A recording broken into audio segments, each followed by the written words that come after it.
ผ่านจะกินไหมบอกเอาเวลา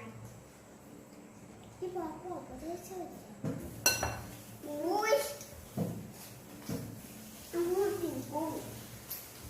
กุ้งกุ้งกุ้งกุ้งกุ้งกุ้งกุ้งกุ้งกุ้งกุ้งกุ้งกุ้งเด็กน้อยกุ้ง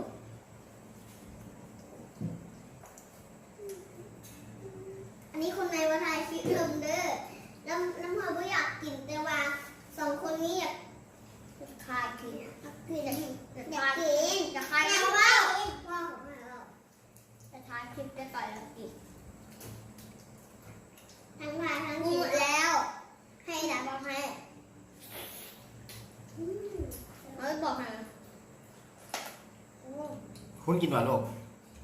กินลูกคุณสิกินหวาน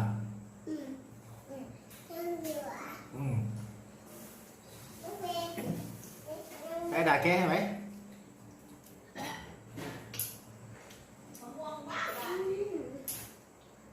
โอ้มันเป็นอย่างหอยเถื่อน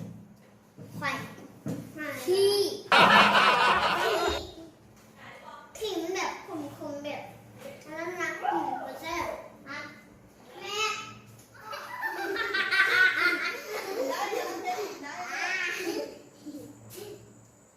น้ำหนึ่งแซ่บอยู่ลูกแซ่บอยู่น้ำหนึ่งกับแซ่บอยู่เนาะลูกหนูน้ำเด็กนะ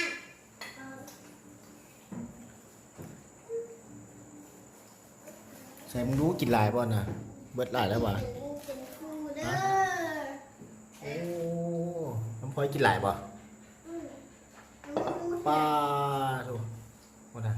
แกะเองได้ไหมไม่ค่ะนี่เขาไม่ได้อยากลองแกะเองให้ดูอันนี้ดิไม่ได้ลองแกะเด็กมึงเด้อเยอะสองสามเยอะตัวนี้เขาแกะให้ตัวน้องแกะเราเอาที่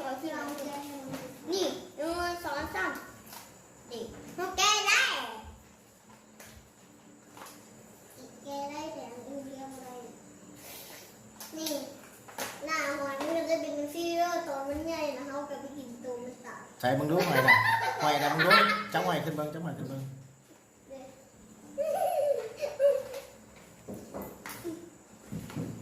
หอยมันเป็นแบบซีเรียลเขากินได้ตัวกินไม่ได้หรอกเจียวเผ็ดป่ะยาเผ็ดหรอกเผ็ดก็จะกินจะจับจะปาจะปลายแม่ฟังมาว่าให้ลูกเจอยุ่งเลยหอยด้วยจ้ากุ้งด้วยจ้า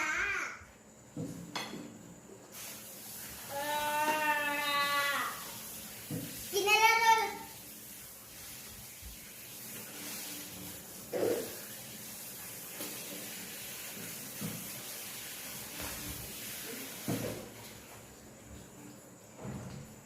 เจ้าสุดยอดใช่ด้วย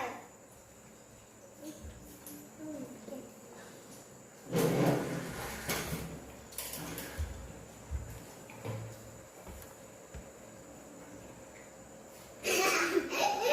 ดี๋ยวพอจะเติมน้ำเดี๋ยวลูกไปเติมน้ำลูกไปเติมน้ำกันเลยน้ำเพชรตั้งงานกันหมดแล้วสาม